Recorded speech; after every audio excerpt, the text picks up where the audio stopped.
ছাব্বিশের নির্বাচনের আগে প্রথম একজন অস্থায়ী সভাপতি মনোনীত হওয়া উচিত।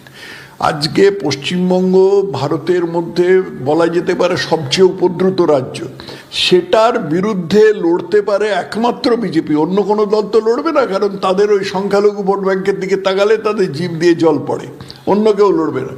তো বিজেপি যে লড়বে, বিজেপি কার নেতৃত্বে লড়বে? একজন সভাপতি দরকার। সভাপতি যদি আপাতত এইভাবে ঠিক করা অসুবিধে হয়, তাহলে একজন অস্থায়ী সভাপতি করে দিক। একজন লোক তাকে কেন্দ্রে প্রতিমন্ত্রী করে বসিয়ে রেখে তাকে এখানে পশ্চিমবঙ্গে সভাপতির কাজ চালাতে বলা হলো, আর সেখানে একটা দ্বন্দ্ব বেঁধে গেল। এই জিনিসটা তো একদমই ঠিক নয়। এটা তো ছাব্বিশের নির্বাচন, 1 বছর বাদে, এটা এই পরিপ্রেক্ষিতে এটা কাজটা একদমই ঠিক হচ্ছে না। এই অস্থায়ী সভাপতি হিসেবে এমন লোককে নিতে হবে যার জনসংযোগ আছে, যার জনসমক্ষে পরিচিতি আছে, যিনি দলের হয়ে লড়ছেন। আমি তো খুব পরিষ্কার করে আগাগোড়া বলে এসছি যে সভাপতি হবার যোগ্য মানুষ একমাত্র শুভেন্দু অধিকারী। তো শুভেন্দু অধিকারী যদি অস্থায়ী সভাপতি করতে হয়, তাহলে শুভেন্দু অধিকারী হতে পারে। রাজ্য বিজেপি দলে গোষ্ঠী কলহ ক্রমশ জোরালো হচ্ছে। আসন্ন 26-এর বিধানসভা নির্বাচনে বিজেপির ভরাডুবি হবে যদি না সুকান্ত মজুমদারকে সরিয়ে রাজ্য সভাপতির আসনে শুভেন্দু অধিকারীকে বসানো না হয়। এমনটাই মন্তব্য করেছেন সম্প্রতি বিজেপির বর্ষিয়ান প্রাক্তন সাংসদ ও নেতা তথাগত রায়। মিডিয়াকে তিনি কি বলেছেন? এর আগেও মিডিয়াকে কিন্তু একই কথা বলেছিলেন তথাগত রায়। 26-এর নির্বাচনের আগে প্রথম একজন অস্থায়ী সভাপতি মনোনীত হওয়া উচিত। আজকে পশ্চিমবঙ্গ ভারতের মধ্যে বলা যেতে পারে সবচেয়ে উপদ্রুত রাজ্য, সেটার বিরুদ্ধে লড়তে পারে একমাত্র বিজেপি। অন্য কোনো দল তো লড়বে না, কারণ তাদের ওই সংখ্যালঘু ভোট ব্যাংকের দিকে তাকালে তাদের জিভ দিয়ে জল পড়ে, অন্য কেউ লড়বে না। তো বিজেপি যে লড়বে, বিজেপি কার নেতৃত্বে লড়বে? একজন সভাপতি দরকার। সভাপতি যদি আপাতত এইভাবে ঠিক করা অসুবিধে হয়, তাহলে একজন অস্থায়ী সভাপতি করে দিক। একজন লোক তাকে কেন্দ্রে প্রতিমন্ত্রী করে বসিয়ে রেখে তাকে এখানে পশ্চিমবঙ্গে সভাপতির কাজ চালাতে বলা হলো, আর সেখানে একটা দ্বন্দ্ব বেঁধে গেল। এই জিনিসটা তো একদমই ঠিক নয়। এটা তো 26-এর নির্বাচন, 1 বছর বাদে, এটা এই পরিপ্রেক্ষিতে এটা কাজটা একদমই ঠিক হচ্ছে না। এই অস্থায়ী সভাপতি হিসেবে এমন লোককে নিতে হবে যার জনসংযোগ আছে, যার জনসমক্ষে পরিচিতি আছে, যিনি দলের হয়ে লড়ছেন।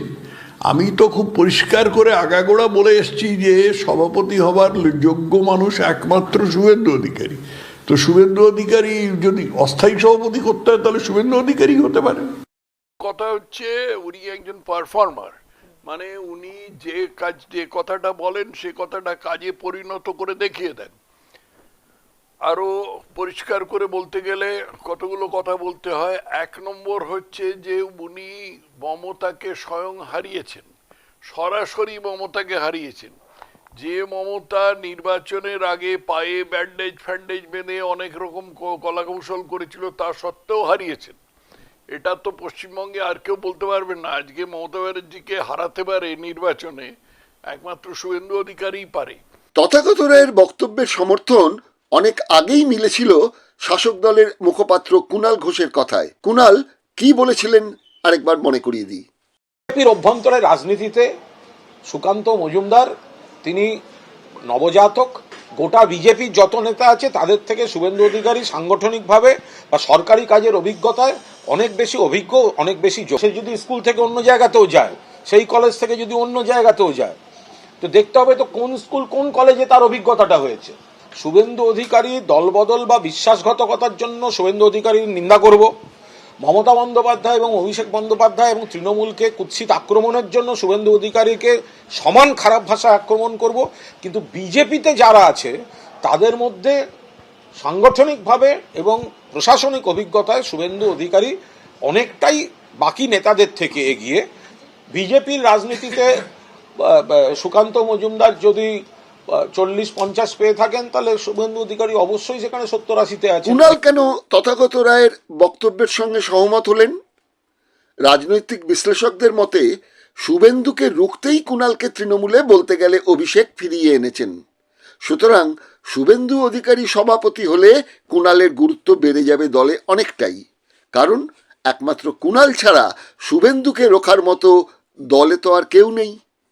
অভিষেক বন্দ্যোপাধ্যায়কে মেনে নিতে পারেননি বলেই এবং তার বিরুদ্ধে কেন্দ্রীয় সরকারের যে সেন দৃষ্টি পড়েছিল তার থেকে বাঁচতেই তো শুভেন্দুর বিজেপিতে আসা। শুভেন্দু ভালোই জানেন বিজেপি দলে তার মতো জনসংযোগের নেতা আর কেউ নেই, ফলে আগামীতে যদি বিজেপিকে কোনো ক্রমে ক্ষমতায় আনা যায় তাহলে মুখ্যমন্ত্রীর দৌড়ে অভিজ্ঞতার নিরিখে শুভেন্দু অধিকারী ছাড়া কেন্দ্রীয় নেতৃত্ব আর কাকে বেছে নেবেন? এর আগেও বহুবার নানা ইস্যুতে তথাগত রায় তার লাইব্রেরিতে বসে যেমন বিরোধীদের খোঁচা দিয়েছেন, তেমনি নিজের দলের নেতাদের কামনী কাঞ্চনে আসক্ত থাকার কথা বলেছেন। অথচ কেন্দ্রীয় নেতৃত্ব দিল্লিতে তাদের কঠোর সমালোচক দলেরই সুব্রমণিয়াম স্বামী বা এই রাজ্যের তথাগত রায় সম্পর্কে কোনো উচ্চবাচ্য করেন না, শোকজ করেন না। এর রহস্য কি সেটা কেন্দ্রীয় নেতৃত্বই বলতে পারবেন বিজেপির। সে যাই হোক, আমরা বরং এ রাজ্যের এক অভিজ্ঞ প্রবীণ সাংবাদিক শ্যামলেন্দু মিত্রের সঙ্গে আলোচনা করে বিষয়টা বোঝার চেষ্টা করি। হ্যালো, নমস্কার শ্যামলেন্দু বাবু। হ্যাঁ, নমস্কার। নমস্কার। আজকে আপনাকে যে কারণে ফোনটা করলাম হুম, হচ্ছে যে এই কিছু কিছু আর কি সময় আগে একটা বিস্ফোরক তথ্য দিয়েছেন বিজেপি নেতা, প্রাক্তন সভাপতি এবং প্রাক্তন রাজ্যপাল ত্রিপুরার তথাগত রায়। হুম, তিনি তো প্রায়শই চলে আসেন খবরের শিরোনামে। এবার যে কারণে তিনি খবরের শিরোনাম হয়েছেন সেটা হচ্ছে উনি বলছেন 26-এর বিধানসভা নির্বাচনে যদি বিজেপিকে ভালো ফল করতে হয় তাহলে এই ব্যর্থ সুকান্তকে সরিয়ে দিতে হবে, তার জায়গায় শুভেন্দুকে নিয়ে আসতে হবে। হ্যাঁ। তো আমি দেখলাম, আমি ওর ভিডিওটা হুম, জাস্ট কথাটা এক্স্যাক্টলি কি বলেছে সেটা আমি দেখলাম। ছোট ভিডিও হুম, ডাইরেক্টলি আমি দেখে নিলাম। আপনি যেটা বললেন এটাই ঠিক, হ্যাঁ, যে শুভেন্দুর হ্যালো আছে, শুভেন্দুই একমাত্র পারবে। সুকান্ত মজুমদার আরো তখন মন্ত্রী হয়ে গেছেন উনি, হুম, হুম, উনি সময়ও দিতে পারছেন না। হ্যাঁ। এইটাই বিষয়টা। হ্যাঁ, বলুন।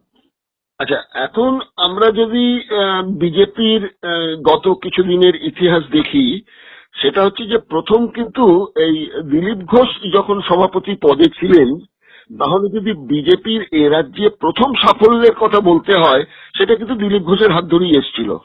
কারেক্ট। আচ্ছা, দিলীপ ঘোষ আরএসএস করা লোক, তার খুব যে একটা যোগাযোগ ছিল জনগণের সঙ্গে সেরকমও নয়। তা সত্ত্বেও তিনি একটা জায়গা তৈরি করতে পেরেছিলেন, সেটা হচ্ছে প্রবল শাসক দল বিরোধী একটা ক্ষোভকে একটা জায়গায় কাজে লাগাতে পেরেছিলেন। কিন্তু পরবর্তীকালে সুকান্তের নেতৃত্বে যেটা হলো সেখানে কিন্তু বিজেপি ব্যর্থই বলা যেতে পারে।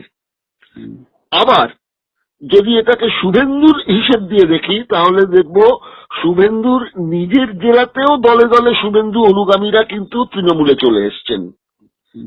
শুভেন্দু যেসব নির্বাচনী জনসভা করেছেন, প্রচন্ড ভিড় হয়েছে, জনগণ এসছেন, বিতর্কিত মন্তব্য করেছেন, মিডিয়া পেছনে পেছনে ঘুরছে, সব ব্যাপারটাই ঠিক আছে।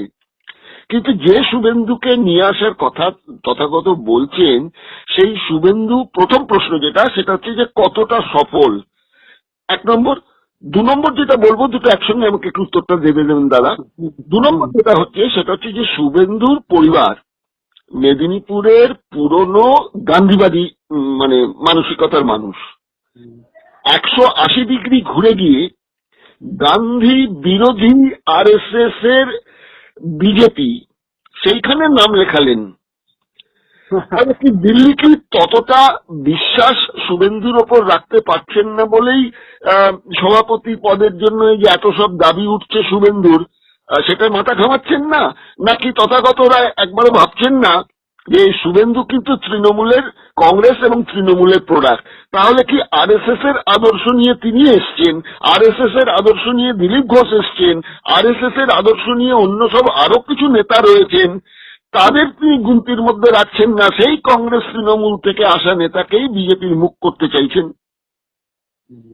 শুনুন, এটা এখন বিজেপি আরএসএস এর অ্যাপ্রুভড পলিটিক্যাল পার্টি, এটা যেমন ঠিক, কিন্তু বিজেপিতেও বেনজল এত ঢুকে গেছে যারা কংগ্রেস থেকে চলে আসা লোক, এবং রিসেন্টলি তৃণমূল থেকে, তৃণমূলে যাদের বিরুদ্ধে প্রচুর অভিযোগ যেমন আপনার এরকম অনেক লোক আছে যাদের বিরুদ্ধে তৃণমূলের এই তদন্ত করা হোক এই সমস্ত আবেদন উঠেছিল।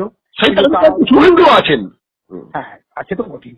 শুভেন্দুর যে আজকে এখানে যে বিভিন্ন 14টা 16টা কমিটির চেয়ারম্যান, একাধিক দপ্তরের মন্ত্রী ছিলেন, তারপর তার মমতা ব্যানার্জির সাথে ব্যক্তিগত ইগো, এই সমস্ত।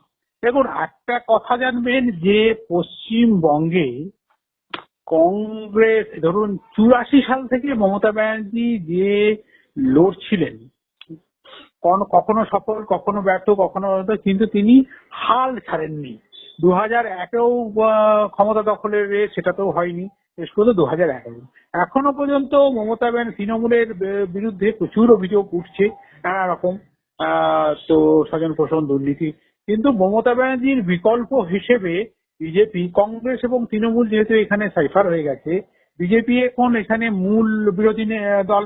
তো বিরোধী দলে দিল্লি, আপনি বললেন দিলীপ ঘোষের নেতৃত্বে সত্যি তো 18টা আসন এখানে পেয়েছিল, কিন্তু তারপরে সুকান্ত কিন্তু মজুমদার লোক হিসেবে খারাপ না, কিন্তু প্রফেসর লোক, কিন্তু সুকান্ত মজুমদারের হ্যালো পশ্চিমবঙ্গের মানুষের ভেতর নেই, এটা অস্বীকার করা যায় না। প্লাস হচ্ছে এখন তাকে মন্ত্রী করেছে, আর এই মন্ত্রী যেগুলো এই বিজেপির আর একটা প্রবলেম হচ্ছে কি, বিজেপি এই যে মন্ত্রী, এই যে কোয়ার্টার মন্ত্রী বলে না, হাফ প্যান্ট পরা মন্ত্রী, এই যে যাদের এমওএস করে কেন্দ্রীয় সরকারে, এদের কিছু নেই, এদের কাছে ফাইলও আসে না, এদের কোনো মিটিং, ক্যাবিনেট মিটিং এর মধ্যে ডাকা হয় না, এমনকি প্রধানমন্ত্রী এদের সঙ্গে মিটিং হয়, প্রধানমন্ত্রী এমওএস অনলি ইন্ডিপেন্ডেন্ট চার্জ যাদের, তাদের বছরে একবার তাদের সঙ্গে মিটিং করেন।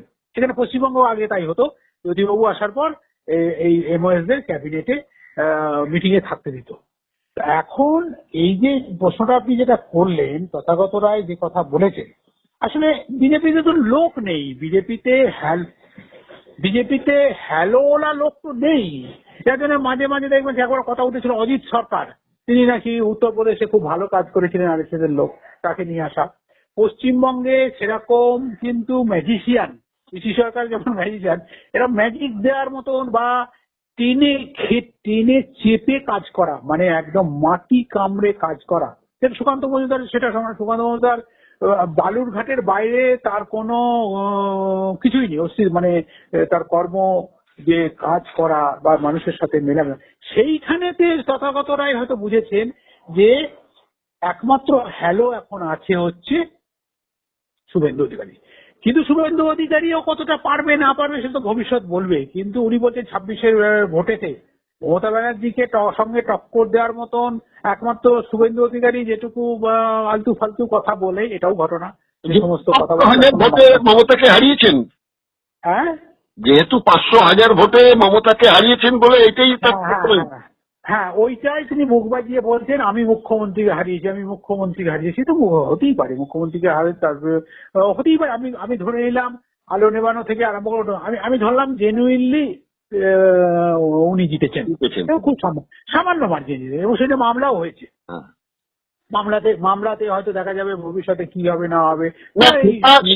আরো তো বিতর্ক আছে, যেটা শুভেন্দুর জয় না মমতার পন্থী যে তৃণমূল তাদের গোষ্ঠী দ্বন্দ্ব তো আছে। দেখুন সব সময়তেই জানবেন যারা হারে তাদের কিছু ব্যাকবাইটিং সবসময় থাকে। যখন বাবা তো প্রবীণ একজন নেতা, যিনি কলেজ জীবনে ছাত্র জীবন করে রাজনীতিতে আসেননি, শেষের দিকে তার সঙ্গে আলাপ হয়েছিল কিছু বাংলাদেশ থেকে আসা হিন্দু ইঞ্জিনিয়ারিং কলেজের ছাত্র, যারা ওখানে সুযোগ পেত না, তারা এসে দেখলেন ওখানে হিন্দুরা কিভাবে ডিপ্রাইভ হচ্ছেন, তখন থেকে উনি আরএসএস এর সঙ্গে যোগাযোগ করলেন, করে আরএসএস এ ঢুকলেন। কিন্তু তাকেও কিন্তু বলা যাবে না যে জনগণের মাঝখানে নেমে আসা নেতা তথাগত রায়। না নেই তো তথাগত রায়, এই তো আপনার সেই হিসেবে নেই। উনি শাহপ্রসাদ মুখার্জির মৃত্যু নিয়ে বই লিখেছেন, এবং উনি পড়াশোনা করা লোক, ভদ্রলোক, এ নিয়ে কোনো দ্বিমত নেই, এবং আজে বাজে কথাও বলেন উনি। গভর্নর ছিলেন দুটো রাজ্যের, মেঘালয় এবং এখানে, সবই ঠিক আছে। উনি এখানে বিজেপির প্রেসিডেন্টও ছিলেন এক সময়, কিন্তু খুব একটা হ্যালো তথাগত রায় নেই। তথাগত রায় অ্যাকচুয়ালি কিছু বিতর্কিত কথা বলার জন্যে মিডিয়াতে, সোশ্যাল মিডিয়াতে তাকে প্রচার করা হয়।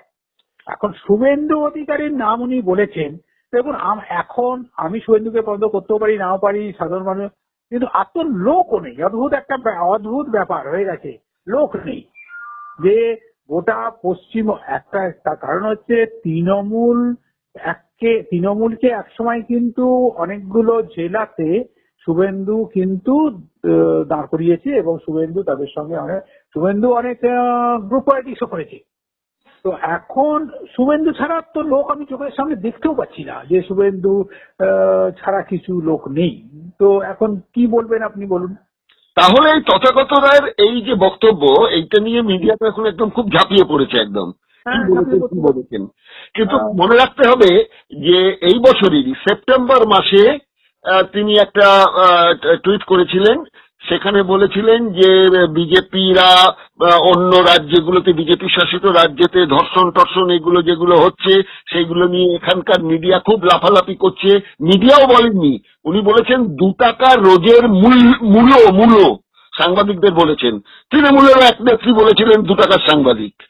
তো এই 2 টাকার মূল্যরা তারা কি, এবং তার সঙ্গে সঙ্গে উনি পরে টুইট করে এটা জবাব দিয়েছেন যে আমি সাংবাদিকদের বলিনি, আমি বলেছি তৃণমূলের নেতা নেত্রীদের যে তোরা কি ধর্ষণ করতে পারিস না বলে কি তোদের জ্বালা হচ্ছে, হিংসে হচ্ছে, এরকম কথা বলেছেন। তো যে লোকটা এইরকম কথা বলে, তারপরে আবার তিনি বলেছেন যে বিজেপির মধ্যে কামিনী কাঞ্চনের কথা তিনি বলেছেন।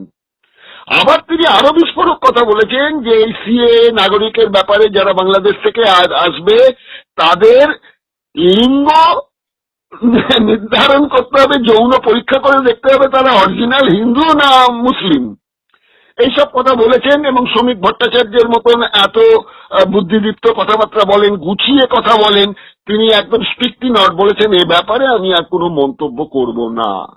তাহলে এহেন তথাগত রায়ের কথার কি গুরুত্ব রয়েছে আমাদের দেশের, আমাদের রাজ্যের মানুষের কাছে?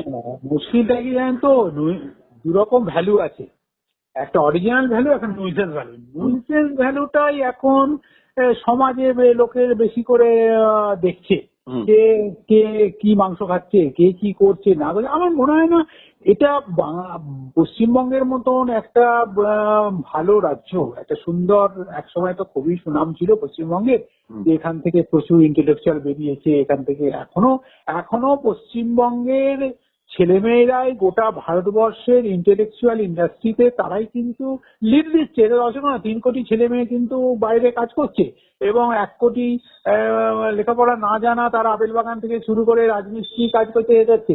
তো একটা বড় অংশের মানুষ, 4-5 কোটি ছেলে মেয়ে, তারা বিতর্ষদ্ধ পশ্চিমবঙ্গের রাজনীতি নিয়ে। তারা বলছে যে না, আমাদের এই পশ্চিমবঙ্গের এই আগামী দিনেও কোনো ভবিষ্যৎ দেখা যাচ্ছে না যে পশ্চিমবঙ্গে রাজনীতিতে ভালো লোকেরা আসবে, খুব সুন্দরভাবে চলবে। আগে দেখুন তামিলনাড়ুতে কি পলিটিক্স নেই, কেরলে পলিটিক্স নেই, আজকে হায়দ্রাবাদে পলিটিক্স নেই, দুর্নীতি নেই, সব আছে।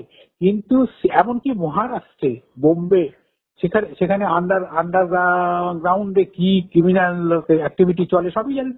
কিন্তু তাদের সিভিল সোসাইটিতে কোনো এর প্রভাব পড়ে না। একটা দল হেরে গেল, একটা দল জিতলো, তাতে কিন্তু কোনো প্রতিক্রিয়া, তাদের ইন্ডাস্ট্রি খুব ঝরঝর করে চলছে, তাদের ব্যবসা খুব ভালো করে চলছে। সিভিল, হ্যাঁ, গোলমাল যে একদম হচ্ছে না আমি সেটা বলছি না, কিন্তু পশ্চিমবঙ্গে আজকে মানে এমন এমন রিপোর্ট বেরোচ্ছে, সেগুলো সত্য মিথ্যা আমি জানি না। একটা রিপোর্ট বেরিয়েছে হিন্দুতে যে 2500 ইন্ডাস্ট্রি পশ্চিমবঙ্গ থেকে বেরিয়ে চলে গেছে অন্য জায়গায়।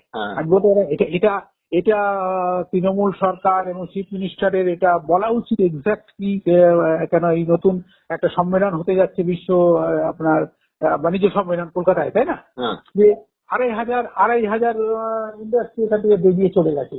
তো এখন প্রশ্ন হচ্ছে যে এইখানে তথাগত রায়ের এই ভাড়ামি কথাবার্তা, এর কোনো নিউসেন্স ভ্যালু দিয়ে, তার তো শুধু নিউসেন্স ভ্যালু যে বসে বসে বাড়িতে এই সমস্ত বলে যাচ্ছে। আর সোশ্যাল মিডিয়ার তো কাজই হচ্ছে একটা বুম নিয়ে চলে গেল, তাকে জিজ্ঞেস করলো, আজকে এই একটা অবস্থার ভেতরে তথাগত রায় বারবারই এই সমস্ত উল্টো পাল্টা কথা বলে। আর যে প্রশ্নটা করেছে সে উনি তুলেছেন যে সুকান্ত পারছে না শুভেন্দুকে প্রেজেন্ট করা হোক।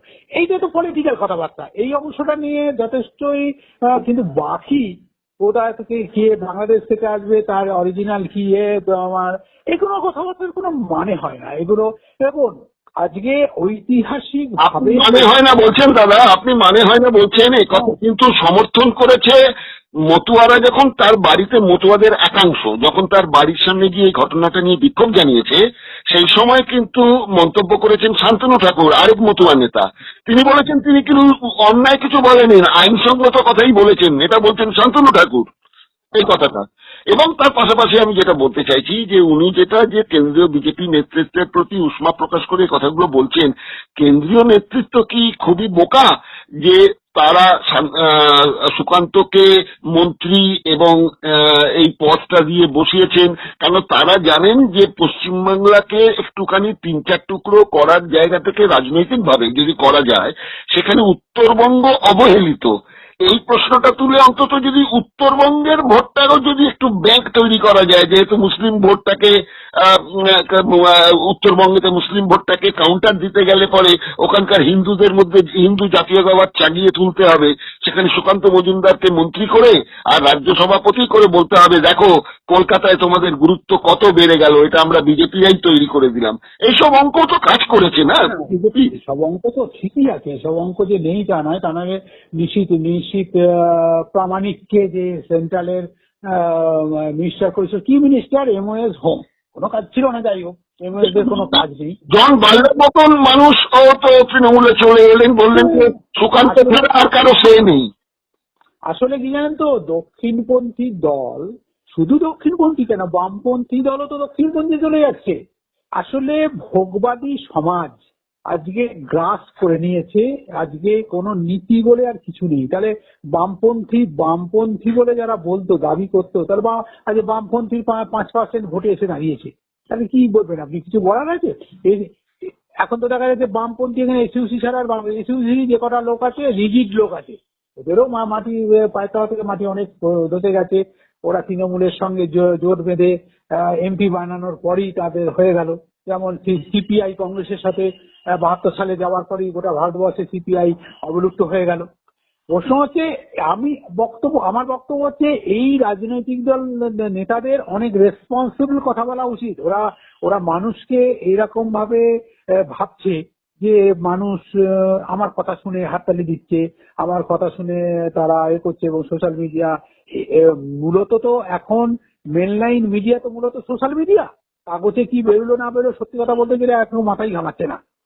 তো এই যে ছুটির যে ছুটি থাকে 15ই আগস্ট এবং 26শে জানুয়ারি, যে কাগজ বেরোয় না, তাতে কিন্তু কোনো মানুষের কোনো হেলদোল নেই যে কাগজটা বেরোয় না, এই পেপারে দেখবো না, ওসব কিছু নেই। সোশ্যাল মিডিয়াতে সব খবরই পাচ্ছে, ভুল ভ্রান্তি অনেক কিছুই হচ্ছে। সোশ্যাল মিডিয়ার রেসপন্সিবিলিটি নিয়ে কাজ আরো বেশি করা উচিত বলে আমি মনে করি, ভুলভাল খবর না দেয়া। এবং এটা তো এখন এই সুযোগে ভেসে থাকার জন্যে তথাগত, আমি বলছি তথাগত রায়ের তো বেসিক্যালি কোনো পদ নেই, কিচ্ছু নেই। আমি তথাগত রায় সম্বন্ধে আরেকটা কথা, আমার ব্যক্তিগত অভিজ্ঞতা বলছি। 2-4 বছর আগে যখন উনি ছিলেন রাজ্যপাল, তখন উনি গঙ্গাসাগর গিয়েছিলেন, আমিও গিয়েছিলাম গঙ্গাসাগরে কভার করতে, এবং একসঙ্গেই আমরা মন্দির দর্শন করলাম। তখন তথাগত বাবুকে আমি প্রশ্ন করেছিলাম যে সবচেয়ে বড় প্রশ্ন হচ্ছে যে এই যে ভারত থেকে বিচ্ছিন্ন অবস্থায় আছে গঙ্গাসাগর, সেখানেতে এই বীজটা কি কেন্দ্রীয় সরকার কোনো দায়িত্ব নেবেন? আমাকে তথাগত বাবু বলেছিলেন, হ্যাঁ একদম ঠিক হয়ে গেছে, আমার সাথে মোদির কথা হয়ে গেছে, এই সামনে বছর থেকেই বাজেট স্যাংশন করে এই ব্রিজের কাজ সেন্ট্রাল গভর্নমেন্ট তৈরি করা শুরু করে দেবে। তারপর তো এতগুলো বছর চলে গেল। নরেন্দ্র মোদিও জানে তাকে কতটা গুরুত্ব দিতে হয়। উনি গেছেন, বলছে হ্যাঁ দেখছি। অত নরেন্দ্র মোদীকে বা কেন্দ্রীয় সরকারকে আজকে দেখুন না, যে এই যে অনেক ঘটনা, এত ছোট পরিসরে আর বেশি আলোচনা করছি না। তো এখন এই উনি যে কথাটা বলেছেন শুভেন্দু নিয়ে, সেই কথাটা একদম উড়িয়ে দেওয়া যাবে না। কেন সুকান্ত মজুমদার কিন্তু হ্যালো নেই, এটা ঘটনা। সুকান্ত মজুমদার ভদ্রলোক, শিক্ষিত লোক, এবং হয়তো ওনার মুখে অনেক কথা বাধে, কিন্তু শুভেন্দু আরেকটা কথা জেনে রাখে। আপনি বললেন না যে RSS ছাড়া নেতৃত্বে কাউকে, হ্যাঁ RSS ছাড়াও নেতৃত্বের লোকজন আসছে, এবং একটা কথা মাঝখানে, এটা আমার কাছে কোনো তথ্য নেই, যে শুভেন্দু নাকি একটা সময়ে কংগ্রেসের ভেতরে থাকলেও আরএসএস এর সঙ্গে যোগাযোগ ছিল এবং আমিও শুনেছি। আরএসএস এর থিওরিকে ও সাপোর্ট করতেন, ও শুভেন্দু সাপোর্ট করতো। দেখো, শুভেন্দুর বাবা আমাদের খুব ঘনিষ্ঠ, শিশির অধিকারী। আমরা সাংবাদিকতা করার সুবাদে বহুবার শিশিরদার কাছে গেছি, শিশিরদা নানা রকম সাহায্য করেছে। তখন কোথাও রিমোট এরিয়া যেতে পারছি না, শিশিরদা আমাদের, সত্যি কথা বলতে, আমাদের নানাভাবে সাহায্য করেছে। শিশিরদার বাড়িতে গিয়েও খেয়ে এসেছি। শিশিরদার পরিবার একটা অন্য ধরনের। তখন তো শুভেন্দুর কত বয়স আমি জানি না, শুভেন্দুর, আমার 17 বছর বয়স, শুভেন্দুর এখন, তখন শুভেন্দু কোথায় ছিল আমরা চিনিও না। তো ওর বাড়ির ছেলে মেয়েদের, মানে শিশিরদার ছেলে মেয়েদের সঙ্গে আমাদের কোনোদিন আলাপ হয়নি। তো এখন শুভেন্দু অধিকারী একটা কি আছে, শুভেন্দু অধিকারী কিন্তু গোটা পশ্চিমবঙ্গ কিন্তু ট্যুর করছে এবং টক্কর দেওয়ার মতো কথা বলছে, অনেক আজে বাজে কথাও বলছে। শুভেন্দু অধিকারী এগুলো কথা বলা উচিত নয়, মুখ্যমন্ত্রীর সঙ্গে সম্পর্কে অনেক বাজে কথা বলছে, এটা বলা উচিত নয়। আবার শাসক দলও অনেক বাজে কথা বলছে।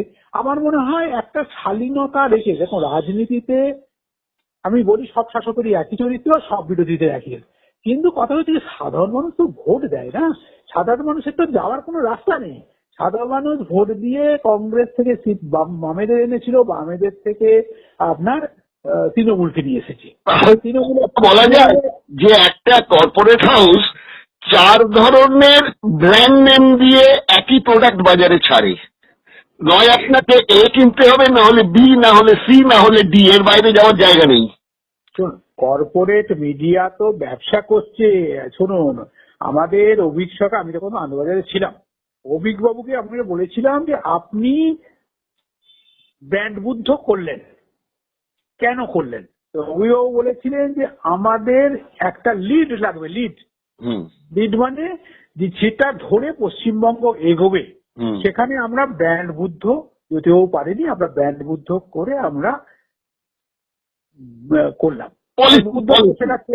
কিন্তু এবার যখন অভিকবাবুরা দেখলেন যে বুদ্ধবাবু ফেল করে গেল, তখন উনি বললেন যে না, বুদ্ধকে দিয়ে কিছু হবে না, তোমরা মমতা ব্যানার্জিকেই আমরা প্রজেক্ট করবো। এবং আপনাকে বলছি, মমতা ব্যানার্জি আজকে আর কোনো কথা বলতে নেই, দ্বিধা নেই। তার কারণ হচ্ছে এটা কোনো রাষ্ট্রদ্রোহিতার কোনো গল্প নয় যে আমাকে ধরবে।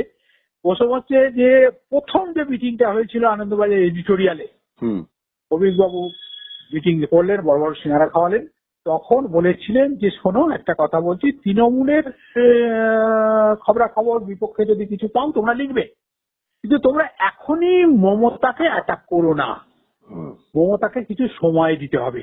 বুদ্ধ তো ফেল করেছে, তো মমতা কতটা ভালো কাজ করতে পারে সেটা দেখো, তারপর তুমি যদি ইয়ে করো তখন। তারপর মমতার সঙ্গে বুদ্ধবাবুর এই অভিকবাবুর কিন্তু প্রচুর ব্যাপারে পথপার্থক্য হলো, সেসব অনেক ব্যাপার।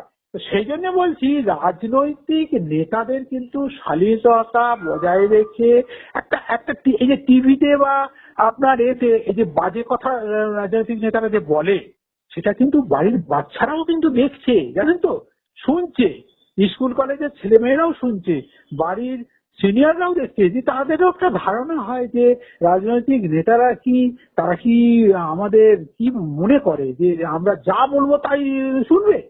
তো তথাগতরাও এইভাবে কথা বলতে বলতে নানা রকম নুইনসেন্স, শুভেন্দু অধিকারীও অনেক নুইনসেন্স কথাবার্তা বলে, যেগুলো আমার মনে হয় কথা বলাই উচিত নয়, এই ধরনের কথা বলা। আর দল আজকে তৃণমূল, কাছে বিজেপি, আজকে বিজেপি, কাছে তৃণমূল, পাঁচিলের ওপর দাঁড়িয়ে আছে, তাই না? তার মানে এখানে গান্ধী, আরএসএস, সাভারকার, এসব বিষয়গুলো কোনো বিষয় না, আমার কোনটা এখানে সুবিধা হবে সেটাই আমার এখন বিষয়। এই যে আপনার যে সেচমন্ত্রী ছিল আমাদের, কি নাম, রাজীব ব্যানার্জি, বিজেপিতে গিয়ে হই অট্টগোল অমুক তমুক করলো, তখন তৃণমূল বললো যে ওর বড়িতে আমাদের তদন্ত করবো, ও সেচ দপ্তরে কোথায় লোক নিয়োগ করেছে, বন দপ্তরে কি নিয়োগ করেছে, আবার যেই উনি গান গাইতে শুরু করলেন মঞ্চ নিজ নিকেতনে, তখন পাল্টে গেল। আচ্ছা, এবার আপনার কাছে লাস্ট প্রশ্ন করছি, একটু সময় কম হাতে, সেটা হচ্ছে তথাগতরা এইরকম যে কথাবার্তা বিরোধী দলের বিরুদ্ধে বলেছেন বা দলের সংগঠনকে চাঙা করার জন্য যে কথাবার্তা বলেছেন সেগুলো নয় মেনে নেওয়া গেল, কিন্তু উনি কিন্তু কেন্দ্রীয় নেতা কৈলাসবর্গীয়কে ভোডাফোন বলেছেন, অর্থাৎ ভোডাফোনে তো একটা কুকুরের মুখ থাকে যে ওইটার সঙ্গে উনি তুলনা করেছেন। তারপর উনি বলেছেন কামিনী কাঞ্চনে তো ব্যস্ত থাকে আমাদের এখানকার নেতা এবং দিল্লির নেতারা যারা পর্যবেক্ষক আছেন তারা। এত কিছু বলার পরেও বিজেপি তাকে নিয়ে ঘাটায় না, তাকে ছেড়ে রেখেছে, তাকে ফোকাসও করে না, কিছুই করে না। তাহলে এই রেজিমেন্টেড পার্টি আরএসএস এরা তথাগত সম্বন্ধে চুপ কেন? মানে কি তথাগতকে তারা, আপনি বললেন গুরুত্ব দেয় না, যদি গুরুত্বই না দিয়ে থাকে তাহলে ওর এইসব দল বিরোধী এত কথাবার্তা এবং কলঙ্ক জুড়ে দেওয়া দলের পেছনে, তা সত্ত্বেও দল কেন চুপ? আমার মনে হয় এটা একটা কথা রিলিজ করে, ওরা উপভোগ করছে যে থাকুক এরকম পাঁচ রকম লোক থাকুক, তথাগত বলুক এই যে ধরুন আপনার দিল্লিতে যে আমাদের সুব্রমণিয়ান স্বামী, তাই না, সুব্রমণিয়ান স্বামী মোদির বিরুদ্ধে যা তা বলে যাচ্ছে, তাই তো, তোমার জয়শঙ্করকে যা তা বলেছে। এগুলো যদি চলতে থাকে এমনিতেই ধরে রাখুন বিজেপির মধ্যে অতগুলো গোষ্ঠী আছে, এতগুলো গোষ্ঠী থাকার পরও এইগুলো যদি কঠোর হতে না করে তাহলে তো গোষ্ঠীদ্বন্দ্ব টিকে থাকবে। তাহলে এই গোষ্ঠীদ্বন্দ্বকে টিকিয়ে রেখে 26-এ সিংহাসন লাভ হবে একথা বিজেপি ভাবে কি করে? শুনুন, বিজেপি আর সেই বিজেপি নেই। নরেন্দ্র মোদী এবং অমিত শাহ তারা তো অনেক ক্ষেত্রেই আরএসএস কে মানতেও চায় না। অনেক ক্ষেত্রে আরএসএস যদিও বলে যে আমাদের কথাই শেষ কথা, আমরা পলিসি ফর্মুলেট করবো, সেটা অনুযায়ী চলবে। না, সভাপতি তো বলেও দিয়েছেন যে আরএসএস কে এখন আমাদের প্রয়োজন নেই। কথা বলছে, যখন আবার বিপদে পড়বে আরএসএস কি প্রয়োজন হবে। আর আরএসএসই শেষ কথা। এরও একটা এমন মিথ করা হয়েছে যে আরএসএসই যেন হিন্দুদের একদম প্রাণকর্তা, ওদের কাছে এমন ফাইল। তাহলে তোমার তো পশ্চিমবঙ্গে আমি ধরে নিলাম যে এর কথাই সত্যি, ববি হাকিমের, ফিরাদ হাকিম বলেছে 33% মুসলিম পশ্চিমবঙ্গে আছে এবং সেটা 50%-এ, মানে 33 থেকে আর 17 হলে 50% হলে মুসলিমরা এখানে সংখ্যালঘু, আমি ধরি না 33%। তাহলে 33%, উল্টো দিকে রয়েছে 67%, 67%। তার মধ্যে বিরোধীদের সিপিএম আর কংগ্রেসের সাথে ভোট নেই বললেই চলে 5-7%। তাহলে এই মেজরিটি হিন্দুদের আরএসএস তো কিছু করতেই পারছে না। আরএসএস এর কথা কি শুনছে কেউ? তাহলে আমাকে তৃণমূলের এই সাফল্যটা বলতে হবে যে একদিকে বর্ণ হিন্দু, আরেকদিকে এসসি, ওবিসি, এসটি এবং আদিবাসী, এগুলোকে একত্র করে নেওয়ার যে কায়দা বিজেপিও চালিয়ে এসছে প্রথম থেকে, তৃণমূলও করছে। তাহলে বিজেপির থেকে তৃণমূল তো অনেক বেশি সাকসেস একটা নতুন দল হয়ে। না, সাকসেস তো হতে পারছে না। শুনুন, দুটো জিনিস হচ্ছে, সংখ্যালঘু ভোটটা কিন্তু ফ্যাক্টর হয়ে আছে, এটা তো অস্বীকার করার কিছু নেই। আপনি সংখ্যালঘু বলতে তো শুধু দাদা খ্রিস্টান বা মুসলিম বোঝায় না, সংখ্যালঘু বলতে তো আজকে এটাও বোঝাচ্ছে ওবিসি, এসটি, দলিত। সেই জন্যই তো বলছি, দেখুন বাংলাদেশে যেমন সংখ্যালঘুদের কিন্তু একটা ভয় বা একটা আতঙ্ক থাকে, তারা শাসকের সঙ্গে থাকতে চায়। এটা বাংলাদেশও আওয়ামী লীগের সাথে হিন্দুরা আছে। তো এখন এটাকে আপনি কংগ্রেস থেকে সিপিএম যখন ক্ষমতা পেল তখন 27% ছিল, তার সেই ভোটটা এন ব্লক শিফট করলো লেফটে। সেখান থেকে লেফট হারলো কেন? যদি 33%, 30% ভোট যদি লেফটের দিকে থাকতো তাহলে তো লেফট হারে না। এখানেও এইবার হচ্ছে কি, লেফটের বিকল্প যদি বিজেপি থাকতো তৃণমূল না হয়ে, তাহলে কিন্তু লেফট থেকে যেত। কেন সংখ্যালঘুরা বিজেপিকে তাদের 1 নম্বর এনিমি ভাবে। এবার তৃণমূল থেকে, তৃণমূলের এখানে বিরোধী যদি কংগ্রেস আর সিপিএম এর জোট যদি বিজেপির থেকে স্ট্রেংথ বেশি থাকতো, তাহলে কিন্তু সংখ্যালঘুরা একবার ভাবতো যে তৃণমূল ছেড়ে ওইদিকে ওই ব্লকে যাই। কিন্তু এখানে তো সেই ব্লক নেই। এখানে তৃণমূলের অ্যান্টি হচ্ছে বিজেপি, বিজেপির দিকে তো ভিড়ছে না, ভিড়বেও না। তার ফলে এখানে 26 সালেও তৃণমূলেরই এখানে সরকার গঠন করার সম্ভাবনা অনেক বেশি। সেখানে আপনার বক্তব্য থেকে এটুকু জানা গেল যে তথাগত রায় যেটা বলছেন, নির্বাচনে ভালো ফল করতে হলে 26-এ শুভেন্দুকে সভাপতি পদ দিয়ে আনতে হবে। সভাপতি মানে ধরে নিতে পারি যে ভোটটা যদি একটা সংঘর্ষ হয়ে থাকে, যুদ্ধ হয়ে থাকে, তার সেনাপতি হিসেবে তিনি চাইছেন শুভেন্দুকে। কিন্তু আপনার অভিজ্ঞতা বলছে যে যতই যদি সেটা যদি কেন্দ্রীয় সরকার মেনেও নেয়, তাহলেও 26-এ বিজেপির পক্ষে শুভেন্দুই আসুক বা সুকান্তই থাকুক বা তৃতীয় কোনজনই আসুক, তাহলেও 26-এ তৃণমূলকে সরানোর মতো জায়গায় অন্য কোনো দল এখন আর নেই। অন্তত 46-47%, 48% ভোট না পেলে, যেটা 50% অ্যাবাভ এমএলএ বার করা সম্ভব নয়, যেখানে 33% এন ব্লক ভোট। আরেকটা জিনিস রেখে দেবেন, এটা বাংলাদেশেও আমরা দেখেছি, সংখ্যালঘুরা কিন্তু আতঙ্কেই আমার মনে হয় 100% পোল করায়, ভোট দেয়। আর সংখ্যাগরিষ্ঠরা একটা রিল্যাক্টেন্ট মুডে থাকে, ভোট দিতে যাবি না, কে যায়, আমি তো এই ঘুম থেকে উঠলাম মাংস খেয়ে, আর ঠিক আছে যে জিতবে জানেন তো। কিন্তু সংখ্যালঘুরা বাংলাদেশে যেরকম 100% পোল করায়, এখানেও 100% পোল করে। এখানেই কিন্তু ভোটের অঙ্কে কিন্তু একটা গ্যাপ হয়। যাই হোক, এই প্রসঙ্গটা নিয়ে আমরা আরেকদিন আলোচনা করব। আজকের মুদ্রা কথা যেটা দাঁড়ালো যে তথাগত রায়ের কথায় কেন্দ্রীয় সরকার যে তথাস্তু বলে এক্ষুনি সভাপতি, কারণ এক দল এক পদের কথা যেটা বলা হয়েছে, সেটা তো বিজেপি নিজে মুখে বলেও এতদিন দেখা যাচ্ছে যে তাকে বাঁচিয়ে রেখেছে। তার একমাত্র কারণও আপনি বলে রাখলেন যে দলের মধ্যে নেতা খুঁজে পাওয়া যাচ্ছে না। তার মানে সত্যজিৎ রায়ের ভাষায় বলি যে নেতা কি কম পড়িয়াছে? হ্যাঁ, ঠিকই বলেছে তো, নেতা তো কম পড়িয়াছে। নেতা তো কম, এই সমস্ত নেতাদের যারা মাঠে ময়দানে কোনো কিছু করার মতো নেই, কে তাকে করবে। আমি একটা কোনো গোলমাল হইলো গেলাম, এই সন্দেশখালীতে আর যাচ্ছে কেউ যাচ্ছে না। সন্দেশখালীর ওই যে মেয়েটি দাঁড়িয়েছিল, রেখা পাত্র, সে সাপোর্ট পাচ্ছে কোথায়? সে সাপোর্টটা কোথায় পাচ্ছে?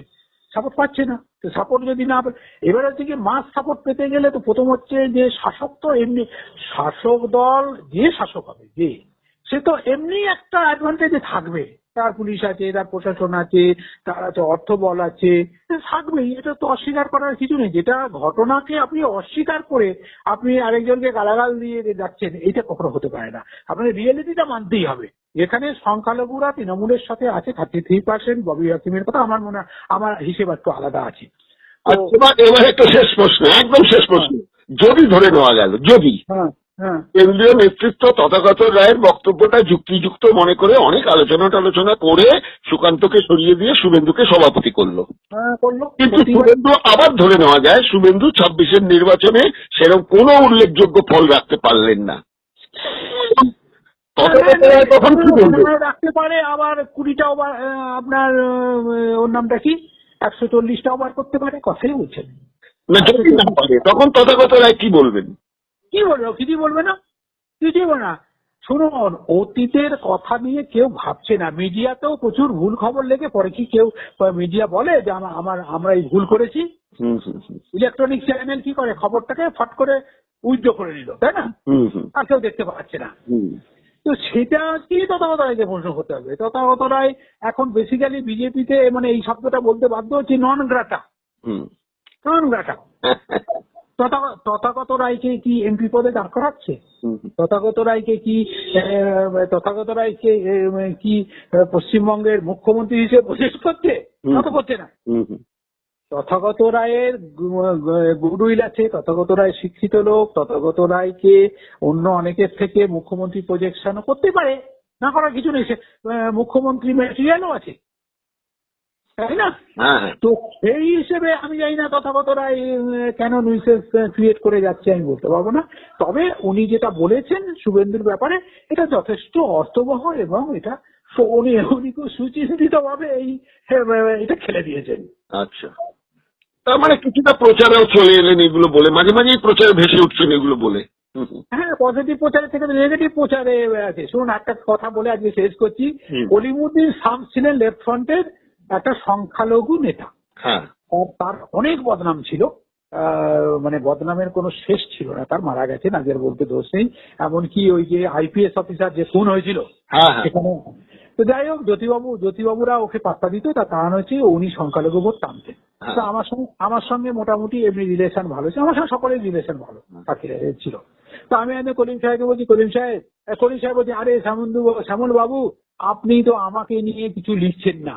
তা আমি বললাম যে আপনার তো কোনো অ্যাক্টিভিটি নেই, তাই না? আপনি অ্যাক্টিভিটি করুন, তবে তো হবে। আপনি অমুক মন্ত্রীকে গালাগাল দিন, অমুক আমি জ্যোতিবাবুর নেতৃত্ব মানি না, এসব বলুন, তবে তো লিখবো, তাই না? তখন বলছে আপনি লিখে দিন না যে আমি জ্যোতিবাবুকে মানি না।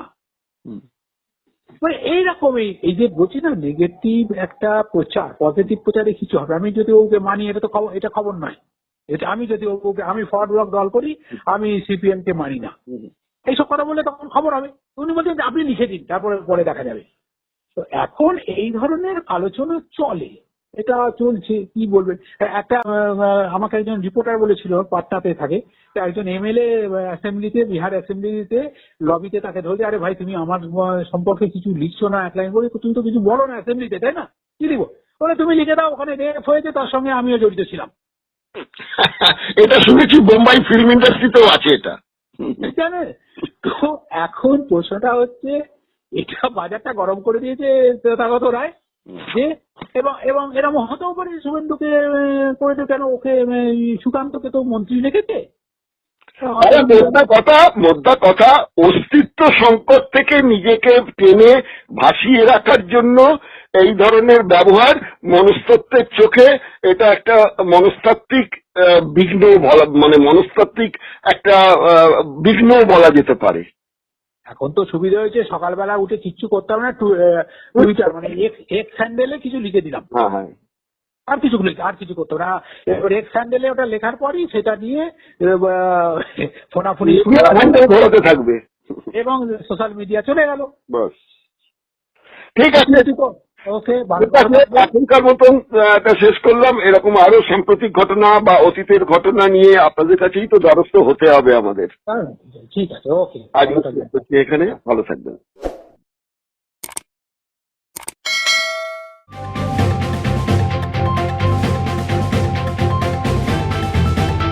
রংহীন সংবাদ আর অজানা তথ্যের জন্য দেখুন দিগদর্শন, 10-এর পাশে, দেশের সাথে।